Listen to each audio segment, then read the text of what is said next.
What's going on, everybody? Welcome back to my channel.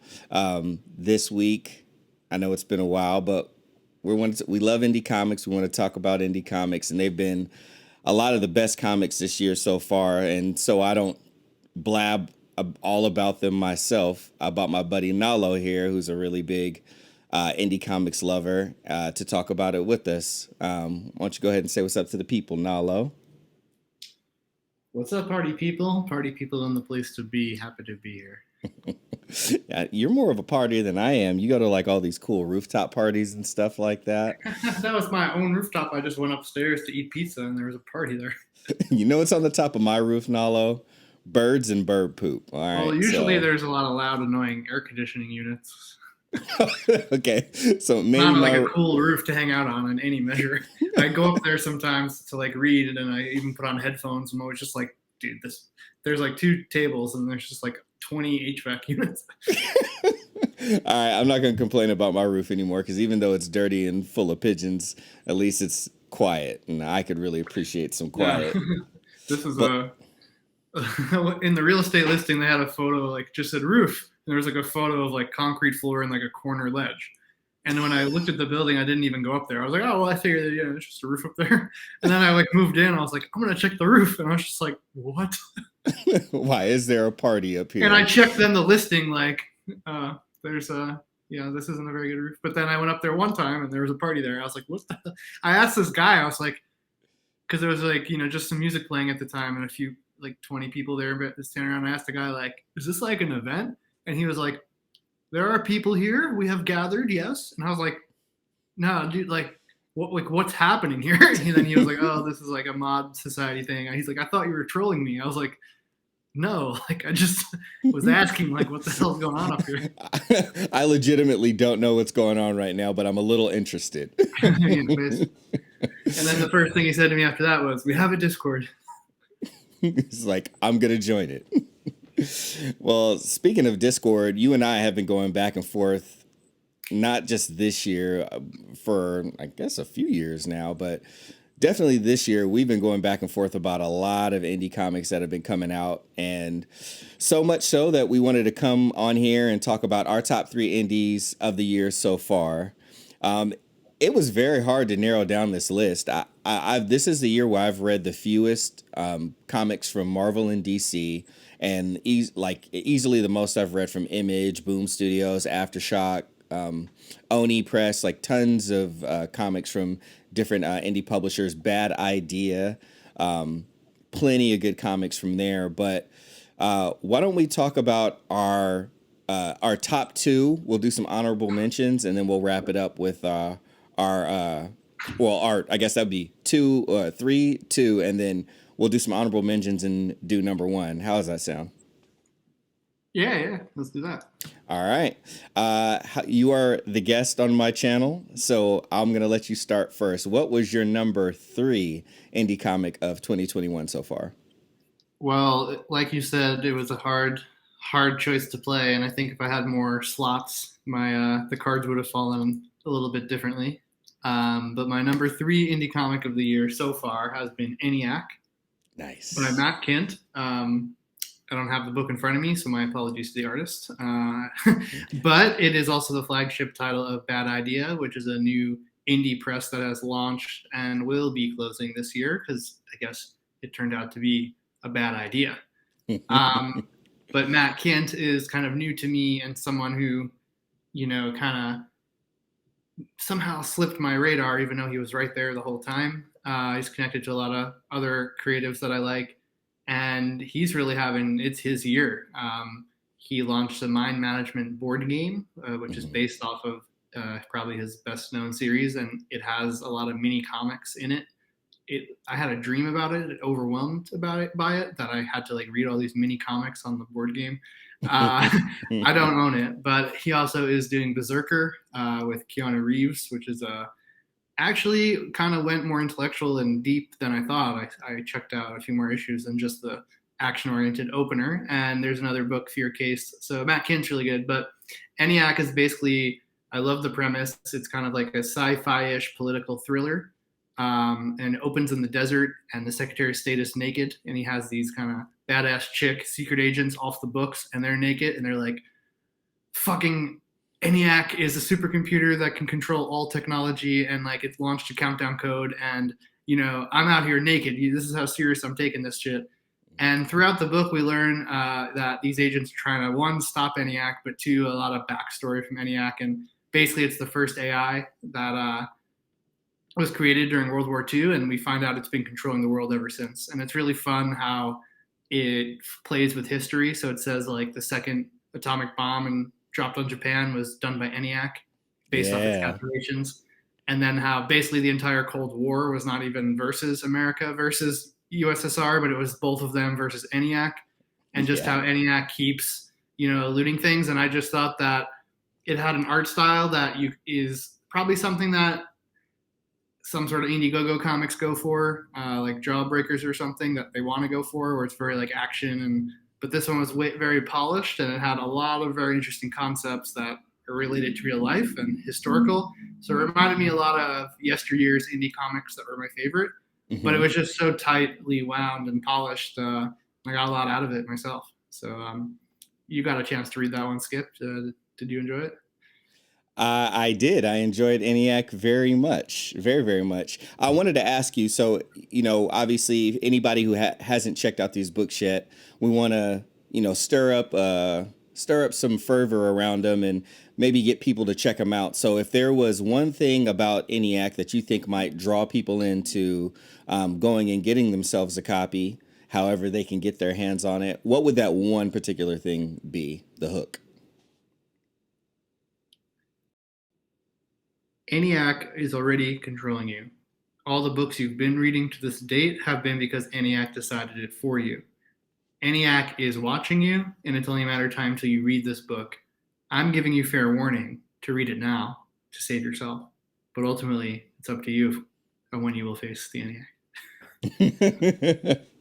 I love it. But anyway, it's very action-oriented and thought-provoking and a kind of cool historical twist. And if you like questions of AI and humanity, I heard in an extras Matt Kinn saying it goes back to a debate he had with his dad, where his dad doesn't believe AI is possible. And a lot of older engineers feel this way, actually, who are like in their 70s or 80s now. And they say, you can't get any more intelligence out than the intelligence you put in. And, Matt Kinn said he wanted to explore the opposite of that, where, maybe you can get more out than you put in. That's awesome. Man, I mean, if I hadn't already been reading it, I'd be hooked. So definitely check out ENIAC. Bad Idea is only available in select shops, but if you do your research, you can find ways to get yourselves a copy. It's not as hard as some people try to make it out to be, but it is on the surface. ENIAC is an action book. There's a lot of cool, killer shots and robot attacks and airplanes blowing up, and it's fast paced too. So I was very excited about it, and it really kept me hooked, and it made my list because it was one that I realized I was thinking about each month, like, when's that next issue coming? Yeah, like, oh yeah, looking forward to it. Couldn't wait to get your hands on it. Absolutely. All right, so I'll throw out my number 3 now that we got yours out there. Mine's was probably easy for people to predict if you follow me on any of the various YouTube channels and hear me blab about comics. Mine's was Haha. This was a series by W. Maxwell Prince. And he was the writer that, by the way, it was, to go back to ENIAC for a second, it was Doug Braithwaite, I believe is how you pronounce, the artist's name, and the art in there is really awesome. So like, it's like Doug Braithwaite, I believe is how you say his name. I probably butchered it. Shout out to Perch.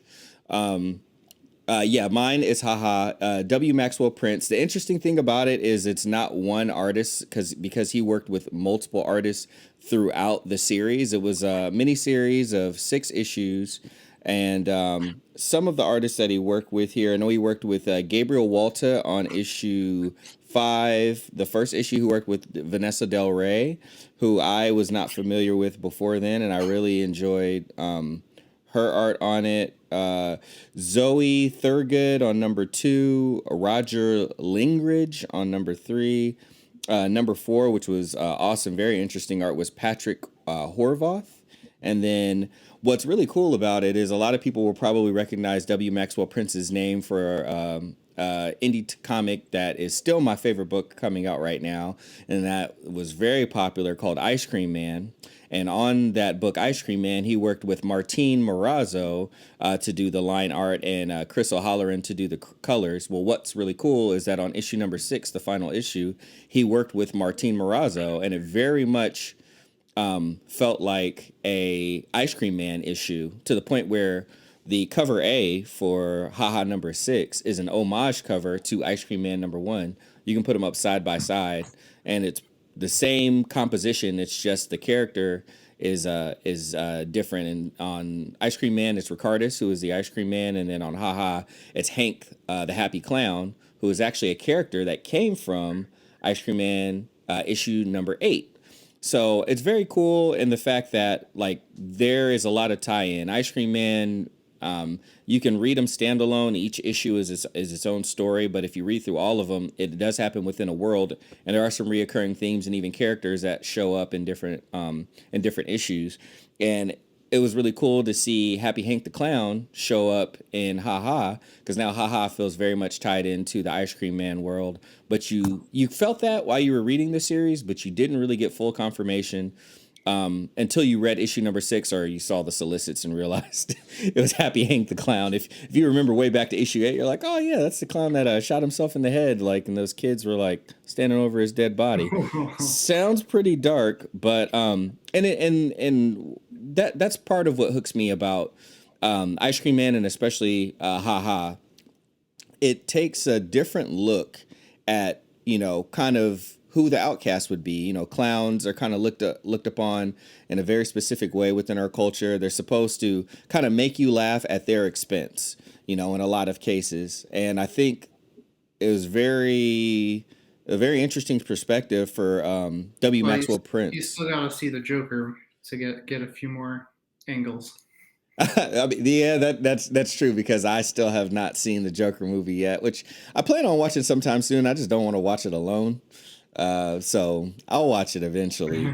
But there is a reference to that movie in issue number 6. So I won't say exactly what it is, but if you read it and check it out, you'll see that. But yeah, one of the biggest hooks is that it just takes that perspective of being an outcast and kind of being, laughed at, and kind of gives you the perspective of, like, you could, all of us at some point in time probably feel like outcasts, so you can connect with that part.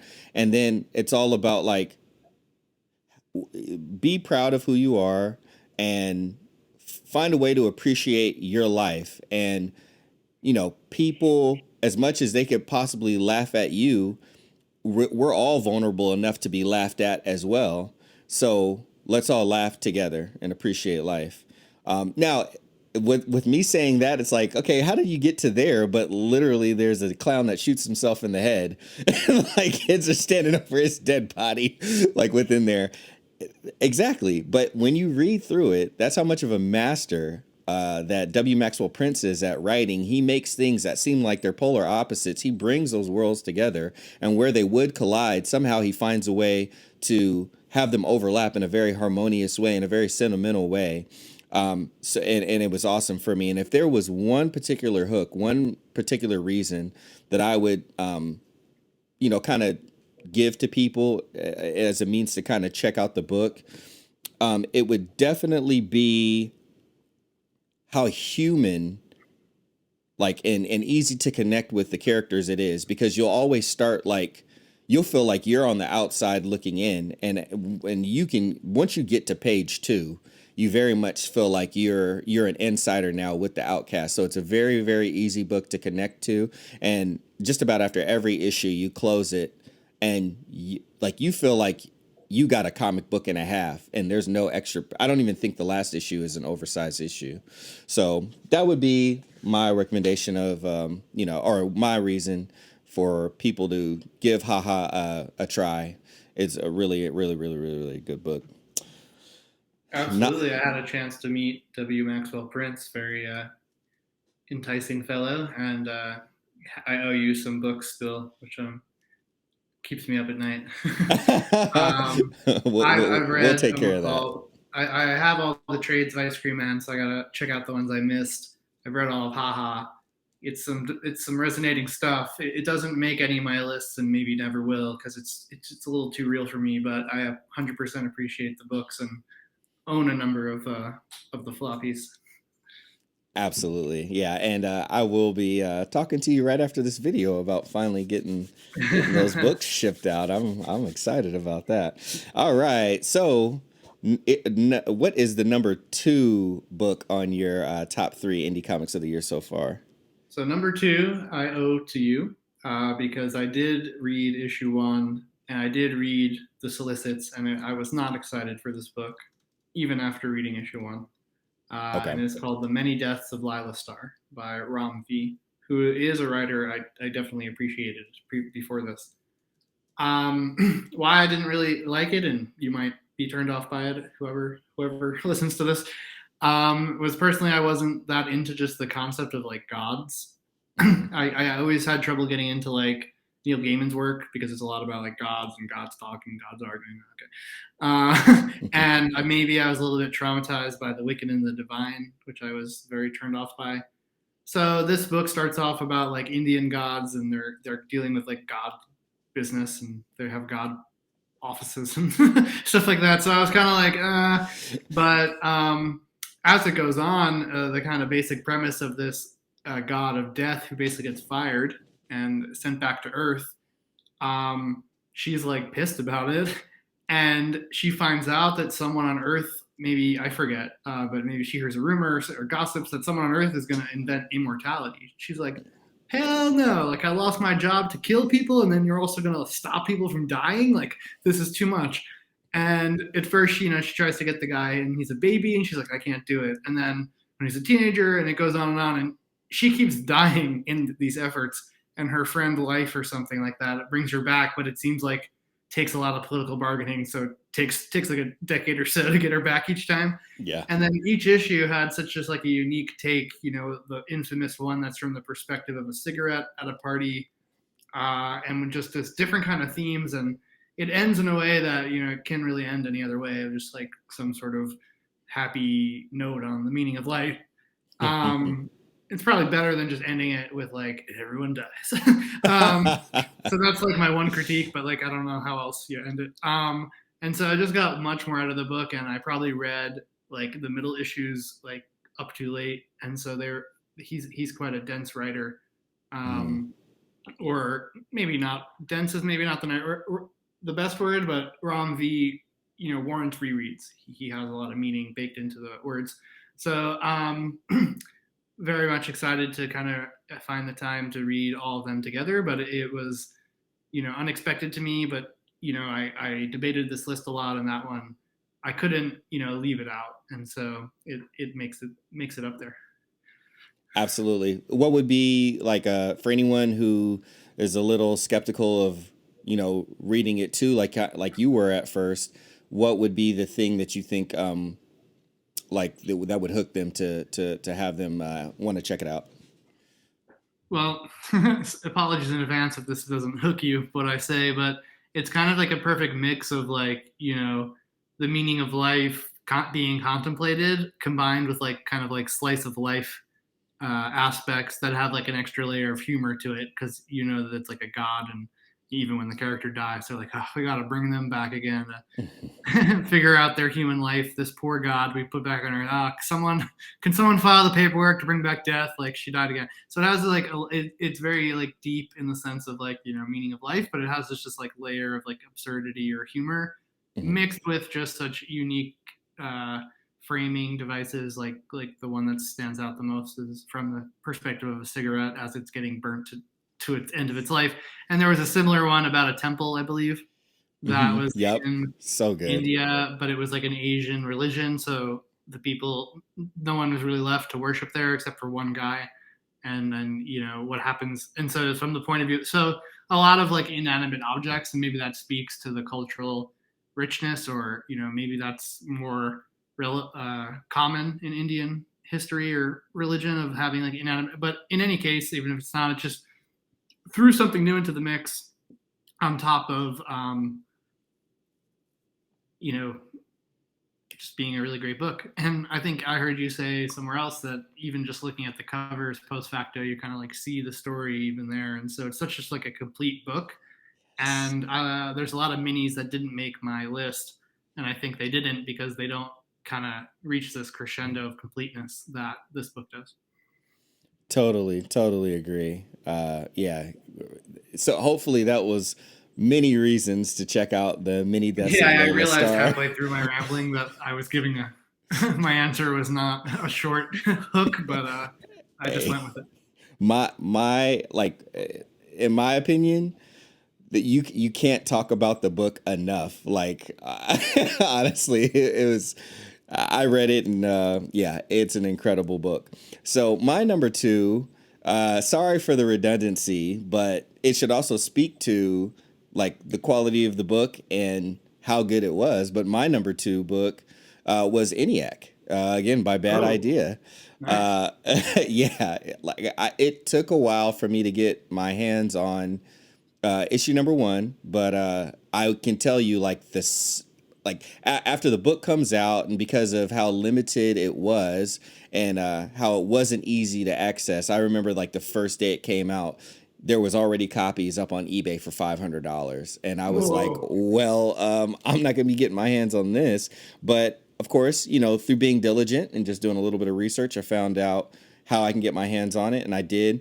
And I read, and it took me a long time because I was one of those people that I read that Berserker book with Keanu Reeves and Matt Kent, and I had read, I think I had read a little bit of Rye, his Rye run, and I wasn't really into it, and to Nalo told me as well, because Nalo asked me because he likes Matt Kent, like, well, like, why don't you like him, like, what is it? And I think I said something to the effect of, it just kind of seems like he's like a pseudo conspiracy type writer dude, like with like just who infuses way too much testosterone into stories. And Nalo was like, I think that was one of the first times like Nalo kind of like didn't like had an opposing view and was like, I think that's a little inaccurate. I would highly advise you to like read more Matt Kent. So I was like, I want to like him because I hear so many other people enjoy him. So I did,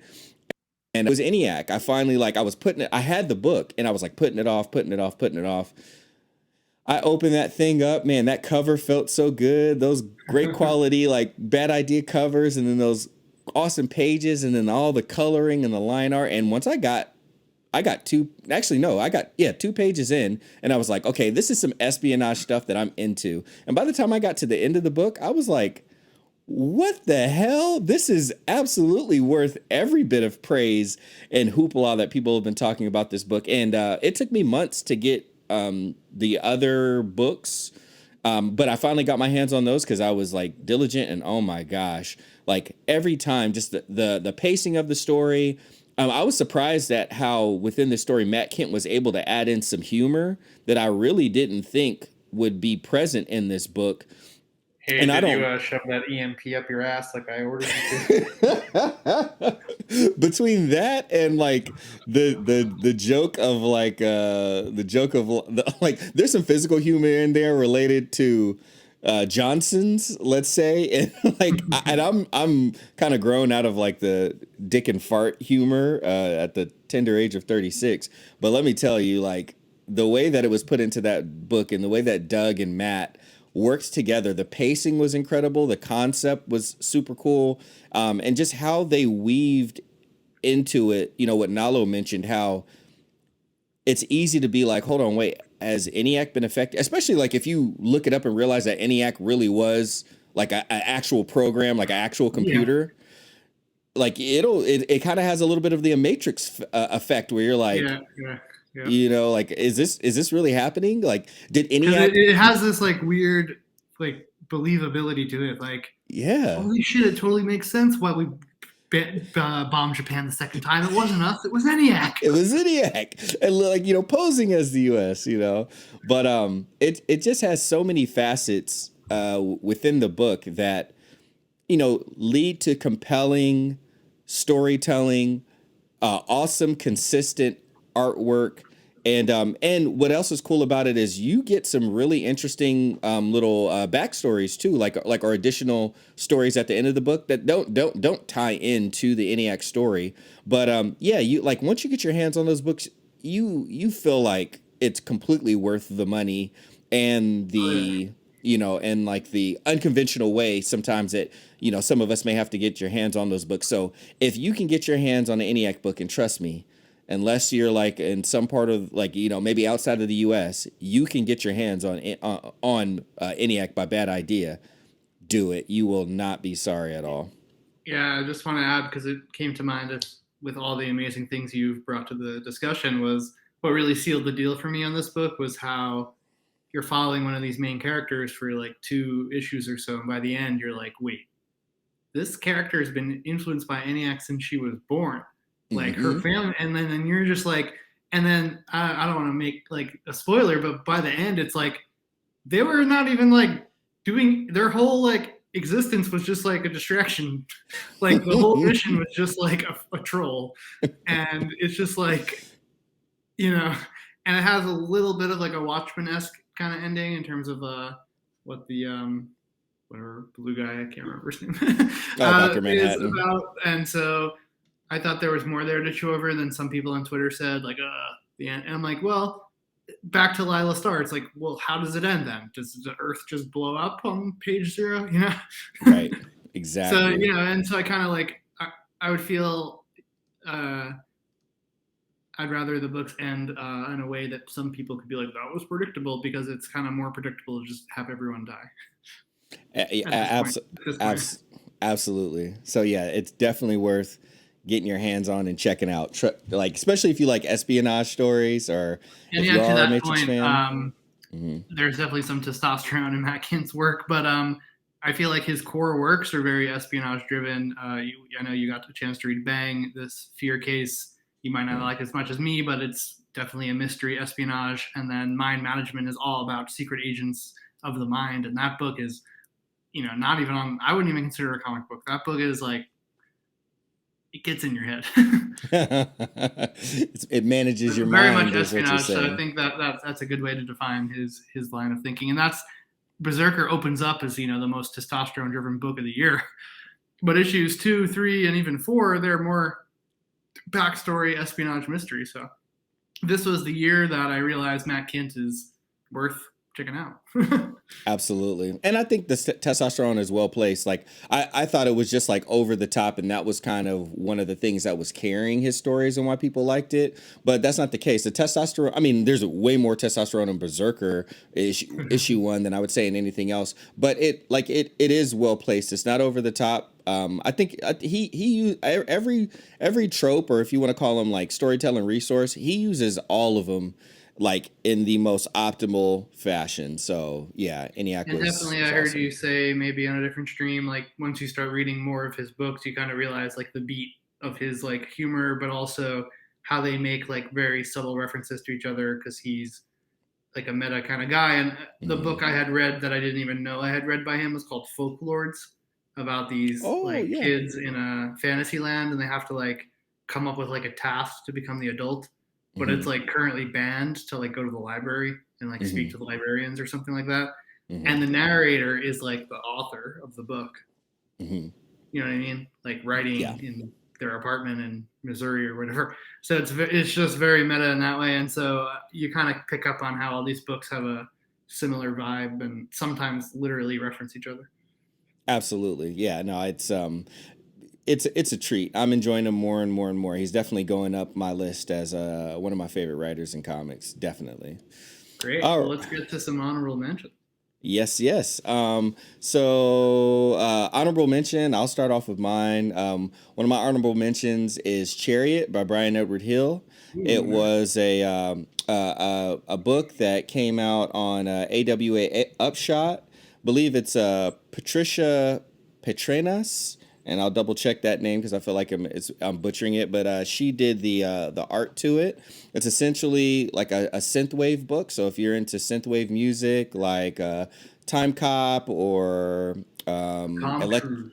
Com Trues, Electric Youth, I mean, like there's so many out there, but if you're into synthwave at all, which is like kind of modern day like nostalgia for like the 80s era stuff, it is completely inspired by that. So you get like the grid, ground. Some of it's almost like a mixture between like Tron and let's say Knight Rider, if you guys remember that old television show. But it's got a fantastic protagonist. It's got a very well. It's kind of like a co-protagonist. So it's got very interesting protagonists. It's got a very grounded and reasonable motivation for the characters to both be doing what they're doing. And then the villain themselves, I wouldn't say is the strongest villain, but since the plot is strong enough and the writing and all the beats throughout is kind of carries you through, especially with the art. The art was just really, really, really, really good. It kind of will take you through, and sure enough, I ended up like checking out later, and it ended up getting optioned for, I was told a television show, but then more recently, a buddy of ours named RDV said it actually got optioned for a movie. So. Ooh. Yeah, and I would have enjoyed it being a television show because obviously we get more out of it, but I mean, hey, I will take whatever I can get. I just want more of this world because it was really, really, really cool. Yeah, it was Brian Edward Hill and Priscilla Petratus. That was the artist name, and Marco Lesko did the colors. So it was a 5-issue miniseries. You could probably find it issue number 1, just maybe marked up a little bit, but definitely worth your time if you just want like a cool like car story with like some tech and like a nostalgic feel and like some nice chemistry between like a really hunky dude and a really sexy lady. But anyway, Nalo, what was one of your honorable mentions? Well, it's Decorum by Jonathan Hickman and Mike Huddleston. I Nice. think we only got 1 or 2 issues this year so far, but we are waiting on the finale, which has now been bumped up to October 28th. Mm-hmm. But this is one of the best comic books I've ever gotten my hands on, in terms of world building, sci-fi, but most importantly, the art. Mike Huddleston has a number of different styles, and he implements them sometimes even on the same page. And I've never met a book that can, like you read anthologies or sometimes even like the same book where they change the artist in the book and you're just like, what?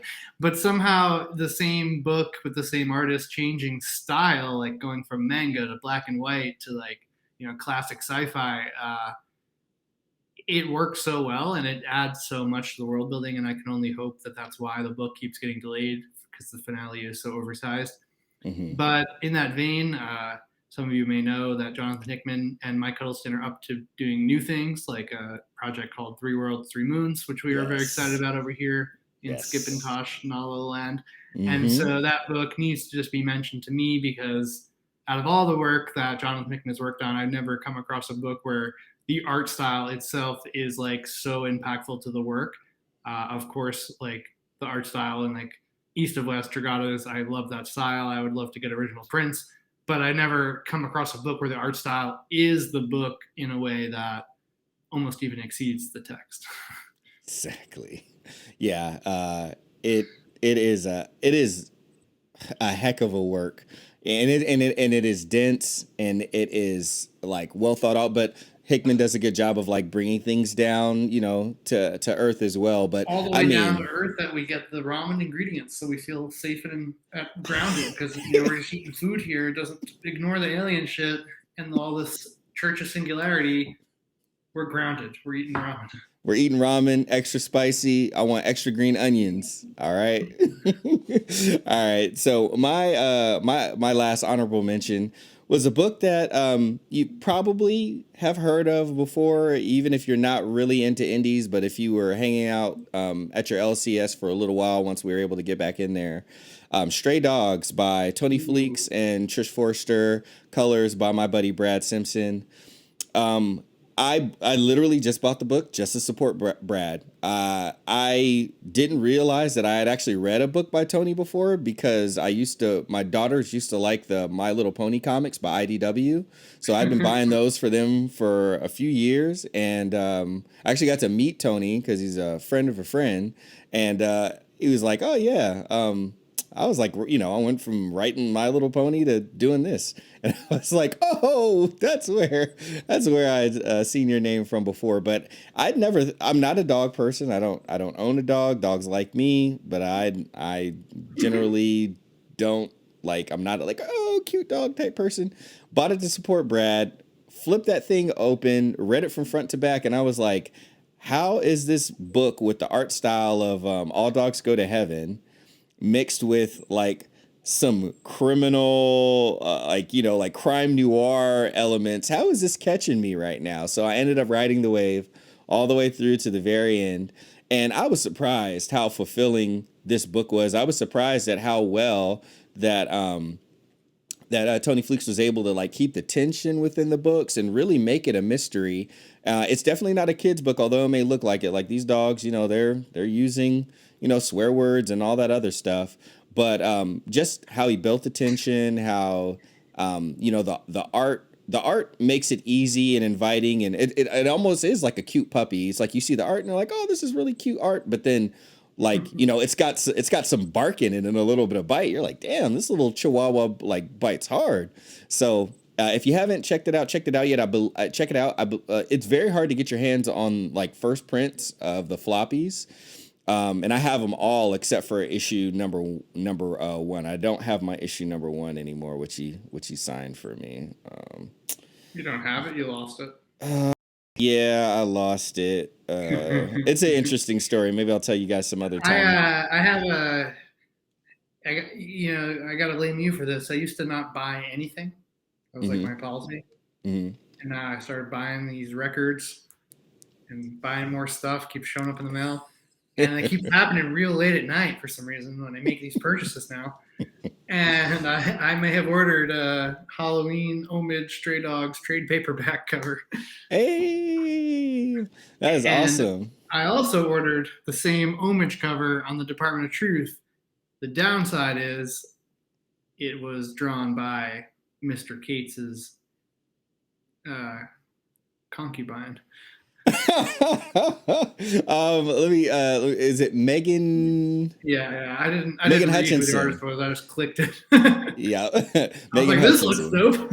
Yeah. I have a Megan Hutchinson. I have Ice Cream Man number 20. No, Ice Cream Man number 20, where it was Dr. Manhattan, but Ice Cream Man, and he's sitting on Mars with a cone by himself, a cone of ice cream. They actually, she and Donny Cates announced like this project called The Flood.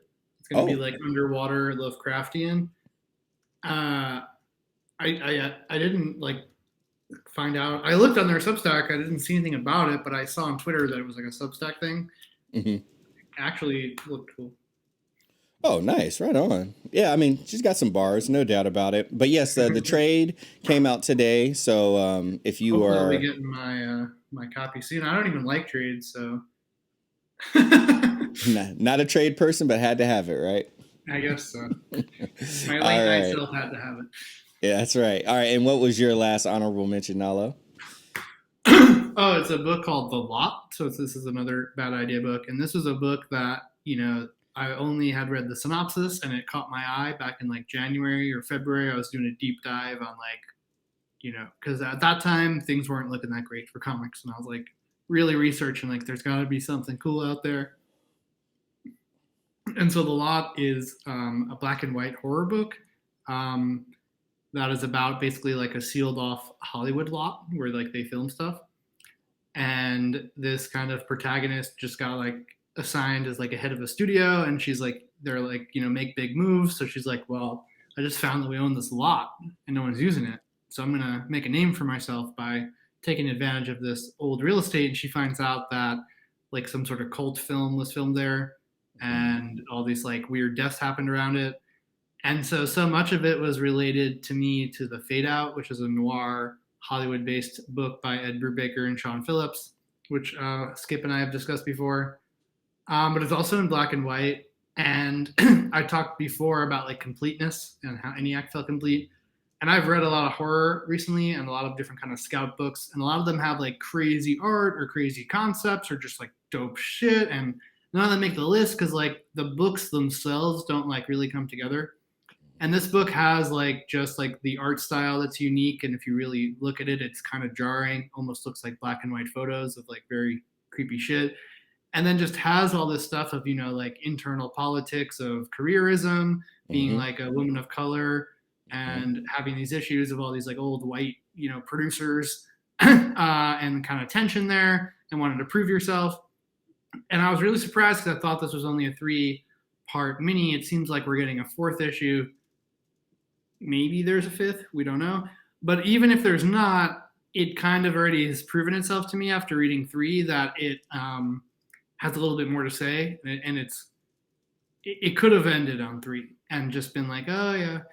And the fact that they have a little bit more to say is kind of elevating it to me. And I think the art style is, it has a lot of horror elements I see in books I like and highlight, but they don't really come together. And somehow, just because they're adding so much more to it, the social media, like fame killing you, get a little bit of like the weekend vibe or something. And it just has so much going for it that I'm glad I stuck with it. And like we were discussing, Bad Ideas hard to get. Bad Ideas said they couldn't share any of the art because it was traumatizing people. So I was really not knowing what I was getting. And it's not too far off from what the description is, which is what got me excited about it in the first place. So if you like this 2-sentence description, then this is the book for you. Totally agree. I loved it a lot. I read issue number 3 today. It Yeah, really yeah, could have. it's good. It's better because of 3 and the fact we're getting 4. It's like it gets a bump up on my list because it's like it's doing a lot, but it could be forgettable. And now I feel like they're going a bit further, and I'm like, all right, they're stepping up. Let's go. I'm with it. I can't wait. I can't wait to read issue number 4. So damn good. All right. So those are the honorable mentions. Nalo, the moment of truth. Our number 1 indie comics of 2021 so far. I'm gonna let you take it away. What you got, my friend? All right, I thought about this a lot, and just to clear the air, by independent I mean creator owned. Mm-hmm. And ultimately, I went with The Nice House on the Lake by James Tynion IV. Nice. James Tynion's impressive. I would even say some of his other books are my favorite. But in terms of comic books and what I'm really here for, especially new comic books, of really wanting to come back each month and discuss with people, go on message boards and research. So this is a book about the end of the world. And basically like 12 friends got invited to some beautiful estate by their mysterious friend Walter, who's been in their lives all this time, but people are kind of apprehensive about him. Once they get there, they're like, oh, this is sick. And then like they check Twitter and they're like, the world ended. Everyone burned to death, and everyone's like, oh man, I got a message from my mom. She's like on fire. And they're just like, what? And then this guy's like, I'm an alien, motherfuckers. You're trapped here because I saved you. Have at it. It's beautiful here. And I didn't really like the book after issue 1 because there's like 12 characters, and like they just spend so much time telling you like, this is the artist, this is the piano player, this is the medic. And I'm like, all right, man, like I didn't come here to just read biographies. But since then, the kind of format has been that you get like 2 pages showing you that everything has gone to shit, not only in the world, but in the house on the lake. Mm-hmm. And then they tell you like, this is how I even met Walter. So then you get a flashback.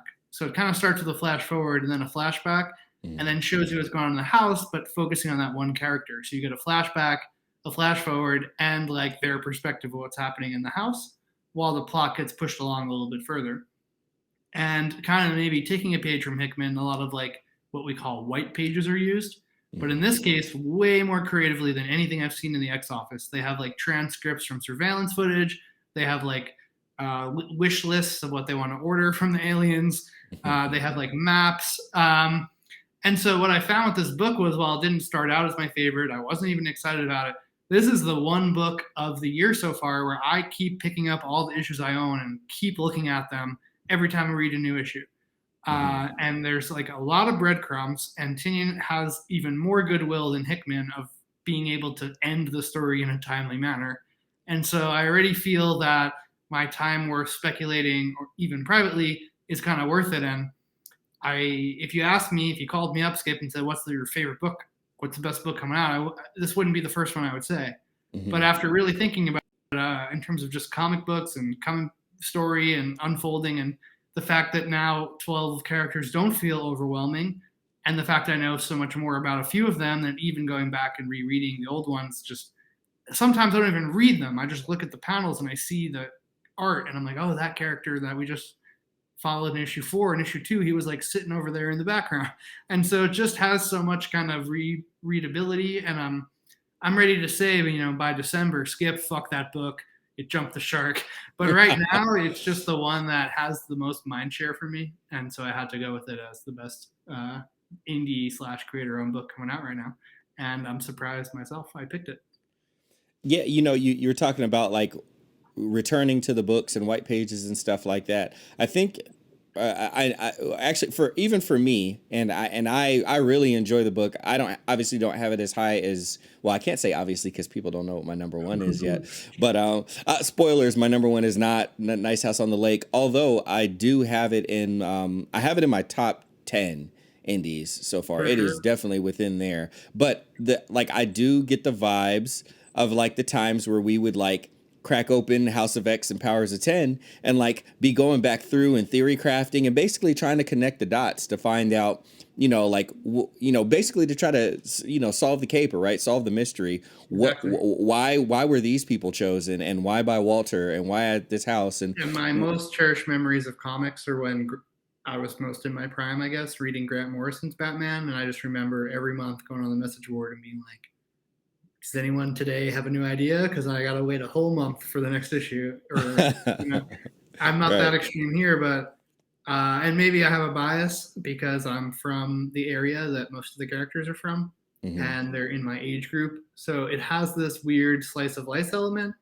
Hmm. And I gotta say, Tinian is either a government agent or some sort of prescient being, because he wrote this book before the pandemic, where all these like 30-year-olds are trapped, isolated.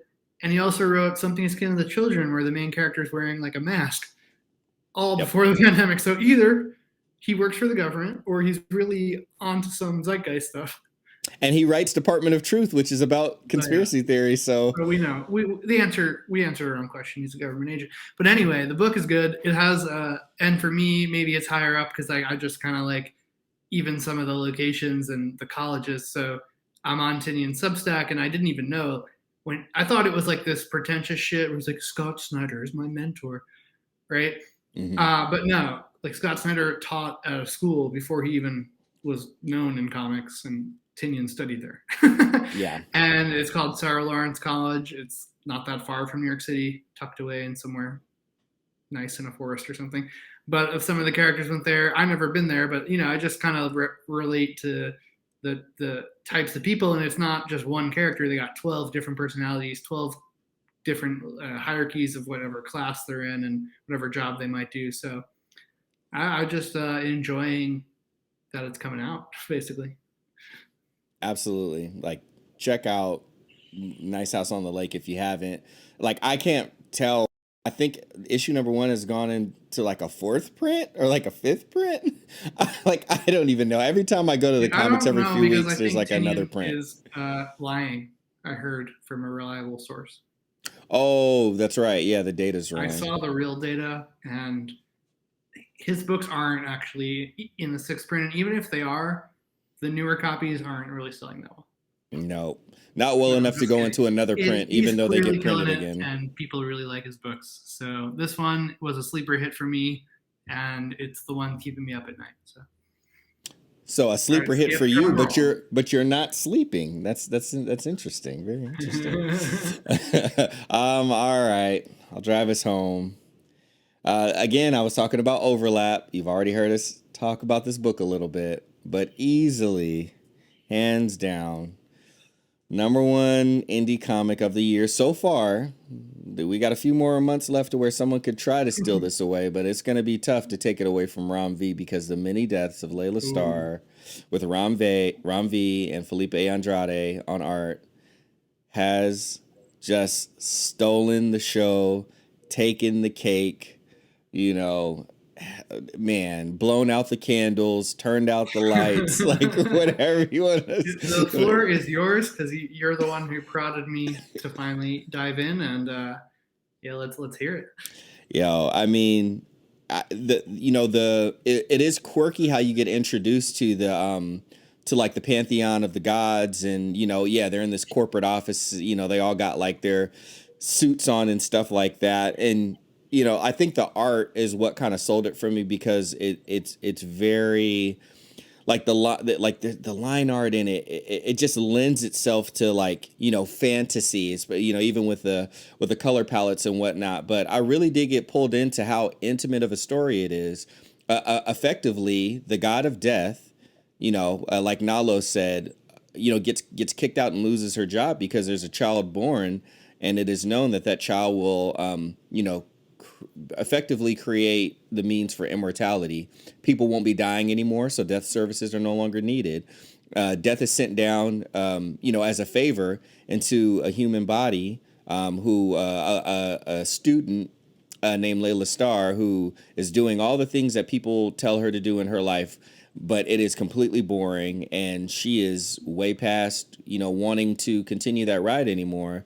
So she kind of jumps out of the window of this party that's going on with her class, and death as a favor from the gods, so she can continue to live in some sort of fashion. She gets put into Layla Star's body, and of course, she wants to go after the kid because she wants to keep her job. As she thinks if she takes out the child, then the pantheon of gods will accept her back because her services will continue to be needed because people will continue to die.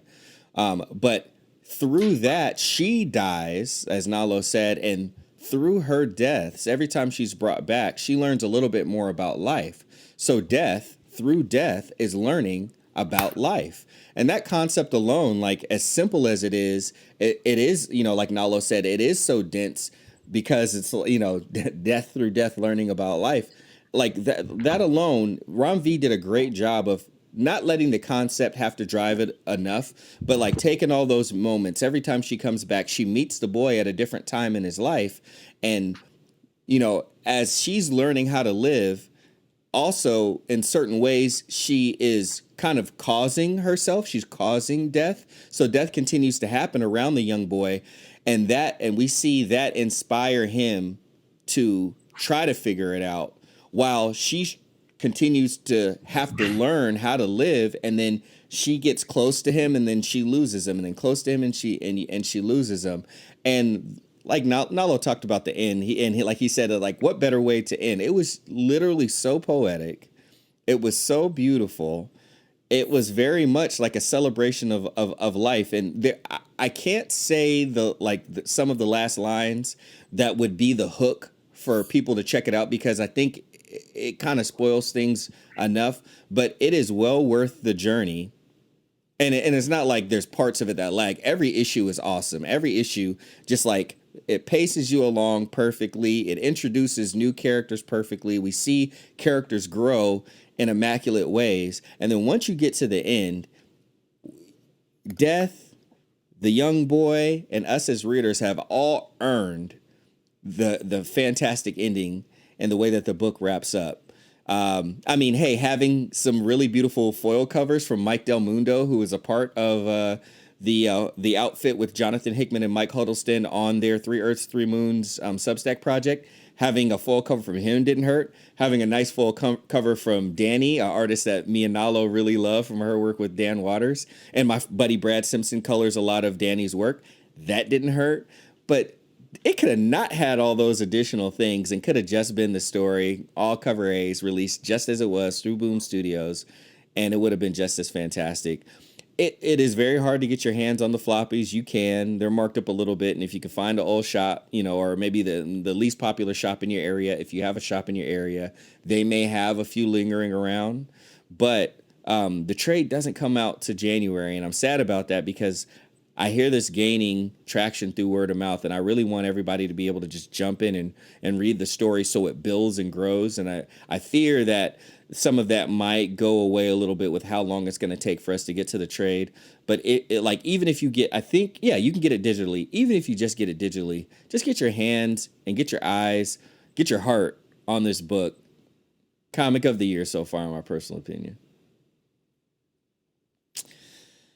Well, yeah, man. I mean, you added a lot of layers then compared to me. Um, you know, it's interesting to see, to me, the difference as some of our indie writers also dabble in the big two, to see the Mm, kind of some of the constraints found there versus, when they can really let loose. And Ram V is kind of 3 for 3 for me right now in terms of indie books. mm, And by that I mean the Savage Shores, mm. Blue and Blue and green. Green, and Hmm. now Lila Star. Just kind of, he's a very unique voice and warrants rereads. And I'm jealous I didn't get the foil covers Oh man, if you know what, there, I know because I that went there's to a this few out vinyl here. shop that has Hmm. the artist that does for like Night Hunters and stuff. I forget his Hmm. name right now.